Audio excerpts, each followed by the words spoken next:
Message Proverbio 15:1. Ang tubag nga malumo makapahupay sa kapungot, apan ang pulong nga mahait makapapukaw sa kasukop.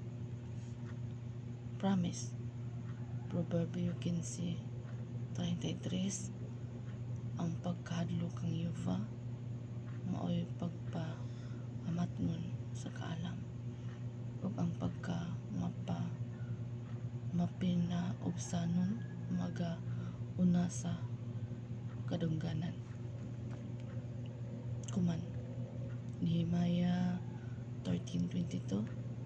Ug akong gisugo ang mga Levihanon nga sila maghinlo sa ilang kaugalingon ug nga sila manuol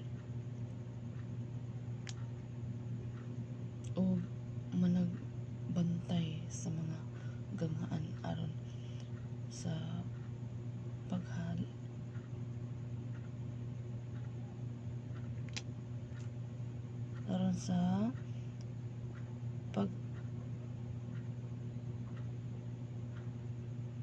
pagbalaan sa adlaw nga igpapahulay.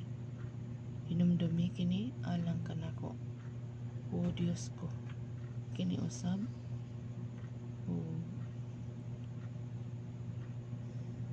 luwas sa ako tungod sa pagkadako sa imong mahigugmang kalulot. Warning Lucas 14:33. Busa bisan kinsa kaninyo nga dili mo biya sa tanan nga iyang ginahuptan, dili siya mahimo nga akong tinun-an. Alta sa application, nag-ingon ang pulong sa Ginoo nga kanabang nakay sulti niya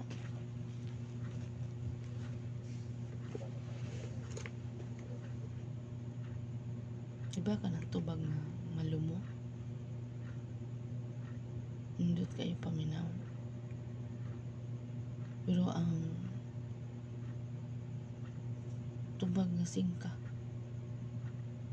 makapapukaw sa kasuko. Excuse.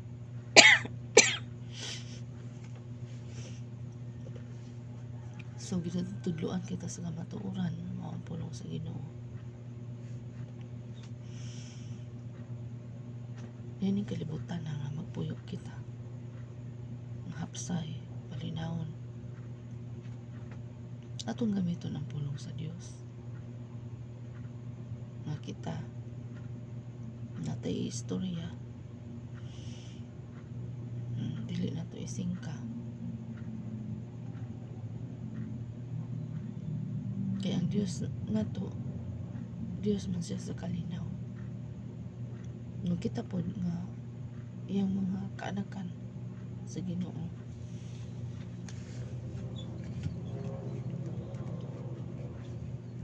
magbaton kita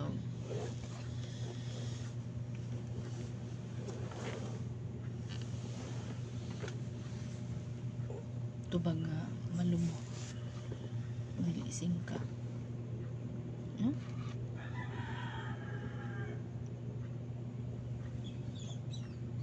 Makakatong kita ni ini sa pulong sa Ginoo. Ato kining i-apply sa tong kinabuhi. Kaya ang pulong sa Dios magtudlo kanato sa insaktong pamatasan.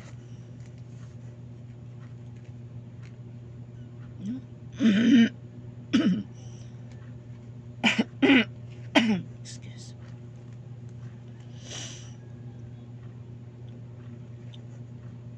Kay daw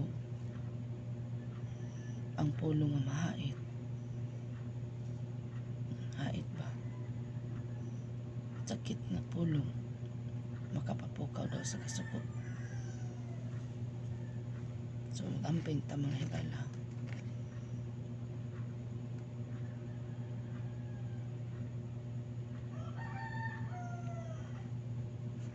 nga dili kita makapasakit sa atong isig tawo.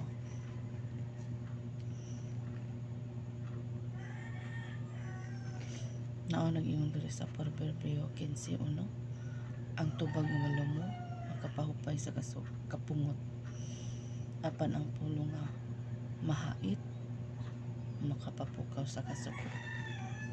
So mao jay mga higala, mag-amping ta sa itong mga sinultian. Nga itong mga pulong dili hait, dili ba sakit paminaw na nag-angkon man ta nakita anak sa Ginoo na mag-amping ta sa itong mga sinultihan.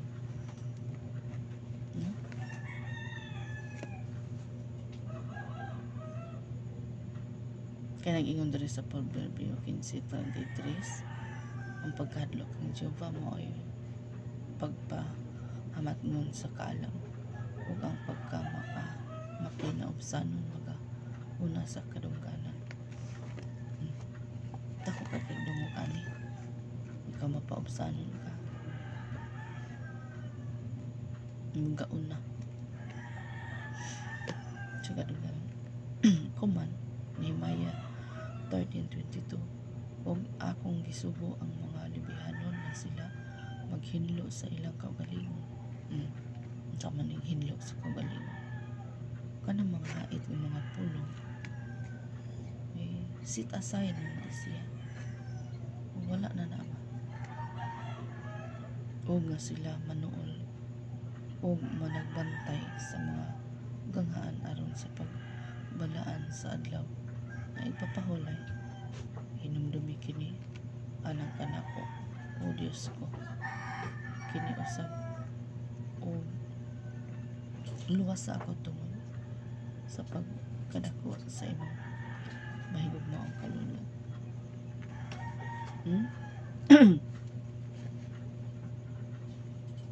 Lucas 14:33, warning, busa bisan kinsa kaninyo nga dili mo biya sa tanan nga iyang ginahuptan, dili siya mahimo nga akong tinunan kani sa migikuptan nimo. Mahait pa ka mga sinultihan, biyain na nga naman kung napakaana unsa may ginakuptan nimo, dili man gid ka kasulti sa pulong sa Dios kung naapa na siya, kaya mao man mo tulisok nimo, no? Mao na mo tulisok nimo, di ka kabiya-biya na ng imong ginakuptan, di ka kasulti sa pulong sa Dios. Kung bisyoso ka, di ka share sa pulong sa Ginoo. Ano man manay mo trigger kung maingon mo sulti-sulti ka niya naaka na muna di ka kasulti sa pulong sa Diyos, dili ka may mahuntin na, no? Napagdasi mong higala application na ato nang biyaan ng tanan kaya ron mahimutang tinunan sa Diyos, ay dili man kakasulti ana, ay mo manay mo trigger sa una-una, mahait kang sinultihan, mabuko ka ba, dapat wala na siya ana lang.